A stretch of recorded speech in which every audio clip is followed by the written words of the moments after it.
Hey, what's up? This is the show where I review my whole Steam library. This number 11 out of 689 is the second D title out of 59. At the end of the video I'll spin the wheel again to find out which game is up in 2 weeks. I was pretty excited for this one because I've had this game lying around for 9 years.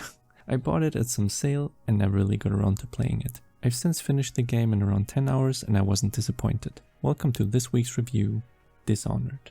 Dishonored is an immersive first-person action stealth game from 2012 and it kind of feels like something you would get if you cross Hitman with steampunk magic stuff. What is it about?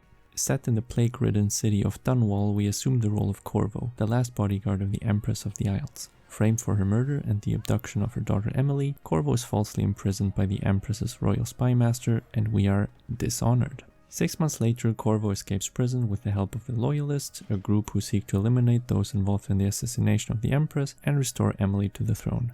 And from here, we follow Corvo's path of becoming an assassin and going after every traitor one by one. Whether Corvo's revenge is very bloody is up to you though. As far as I know, you can finish the whole game without killing anyone. I'll talk a little bit more about what that entails later. After you join the Loyalist and you go to sleep, you wake up in this weird astral plane where the Outsider, a mysterious god, grants you supernatural abilities. No idea why, and I probably didn't read enough of the lore books lying around, but this guy was a riddle for me the whole game through. This whole dream sequence bit reminded me a little bit of Baldur's Gate 3, since that was pretty recent I guess. Maybe we would find out more about who this outsider is or why he chose us specifically if we visited all the shrines scattered around, but I only found one. With your newly acquired magic powers, the Loyalists will send you from victim to victim, and that's basically where the game really begins. You get a target and you have complete freedom to choose how to deal with them. You can kill every single NPC you come across guns blazing, or you can sneak your way through, not even killing the target, but make them disappear non-lethally and never be seen by a single soul at all. One time, for example, I mind controlled a fish and infiltrated an area through the sewer system. Your choices and playstyle will have an impact on the game. It features a chaos system that tracks the game's world state and is directly affected by Corvo's choices during his missions. The bloodier Corvo's methods are, the more chaotic the world becomes. Every kill makes the red plague worse, bodies start lining the streets, your allies grow more afraid of you, dialogue changes. At the end, depending on how you played, you get one of 3 different endings. I started out not really knowing this, so I bought some of the stuff that makes it easier to kill people, but then there was a tooltip or something that informed me about the chaos thing, and ever since then I tried to not kill anymore and be sneaky instead, since I wanted the good ending. This was a little bit annoying since I had already quote-unquote wasted some skill points and some of the abilities are mostly for killing stuff better. Alone for this reason, it's probably worth it to play the game again, but with the opposite approach. I went with the high mobility, sneaky mind control build on this one. The world building is really cool. You find a ton of notes, books, logs and other text lying around that all help you be immersed more in the story. It feels like everything is connected and real. Little example that I thought was cute. Around the middle of the game you infiltrate this party to kill some lady and there's a guest book at the entrance. I decided to sign it.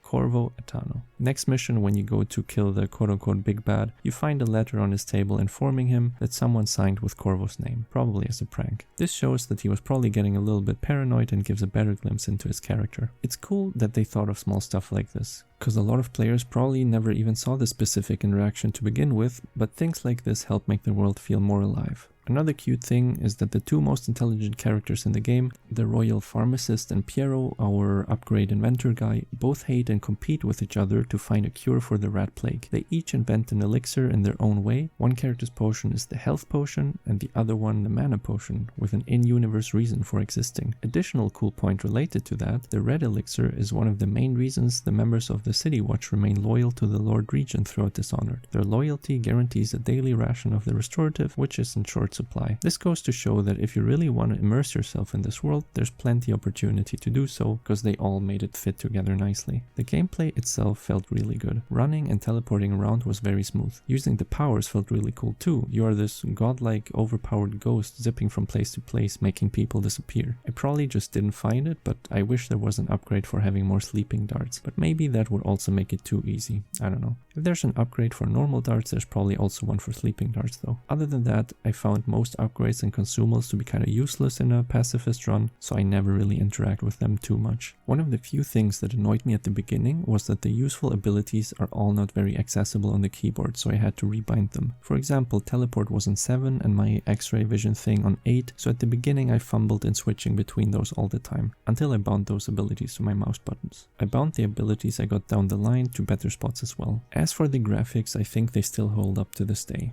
Sure, if you look closely you can see some muddy textures and weird geometry, but all in all I think the stylized aesthetic is pretty time-proof. The voice acting, all in all, is good, but at times I felt like all the guards, for example, were voiced by 2 or 3 people, so a little bit more variety would be cool. Our main character Corvo has no voice either. It can fit cause he got the mysterious godly assassin thing going on, but I thought it'd also be cool to hear from Corvo every once in a while. I encountered practically no bugs aside from the weird interactions here and there and a floating NPC every once in a while. Even if you have to reload or die, it's not a problem cause the loading times are very short and you're back in the game quickly. If you ever want to play this yourself and haven't yet, maybe you want to skip the following section. I'll talk a little bit about later game story stuff now. I didn't really trust the loyalists and it felt too easy to just kill the big evil guy of the entire game so quickly, so I could see the twist around the middle of the game coming. Only Samuel's betrayal got to me a little bit, but then he explains he had to do it and he's the reason we're still alive, so he gets a pass I guess. I also didn't really understand why the assassin people would keep me in a weird well thing and not in chains, no supervision, no nothing, covered by some planks if they know I'm a literal half-god assassin magic man. Just kill Corvo or lock him up properly. That was pretty convenient in my opinion. The next thing I'll mention is probably because I killed or dealt with some of the targets in weird ways, but I feel like I missed some of the story or dialogue by just killing the spy master with a grenade or by choking Dodd out without him seeing me. I have no idea what happened to Dodd, for example, after I left him there. Also, the game's ending kind of felt abrupt, probably for the same reason.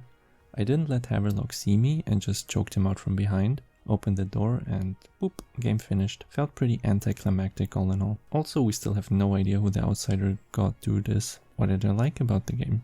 I think the art style and designs are really cool. The world is really well made and there's a ton of lore and flavor to explore. The multiple endings and chaos levels already give a ton of replay value. On top of that you get the different build possibilities, and due to the open approach you can do the same mission in 10 different ways. The progression is satisfying. You can start with whichever skill you prefer right from the beginning, and if you feel like hunting for more runes or talismans you can do that with the hard thing. Most of the time I didn't bother that much, that's why I didn't have every skill unlocked. What did I not like about the game? There wasn't that much I disliked. As I said, the initial hotkey layout was kinda clunky to use, and some of the story was overly convenient or predictable. I also wish killing people wasn't so disincentivized for the good ending, or at least give us more cool powers that aren't focused on killing stuff, but I would say those are pretty minor things overall. I really enjoyed my time with this game. If you like action and or stealth games, this will most likely also be fun for you. Also, since it's kind of an old game by now, the price is really good with around 10 bucks. Probably less if you wait for a sale. The definitive edition costs 20 bucks and contains the DLCs, which I haven't played, but from what I can see they're also highly rated. As for spinning the wheel this week, we got Honey, I Joined a Cult, which on first glance reminds me of Prison Architect a little bit. That will come out in 2 weeks. If you enjoyed this week's review, be sure to like and subscribe, and I'll see you then. Good luck.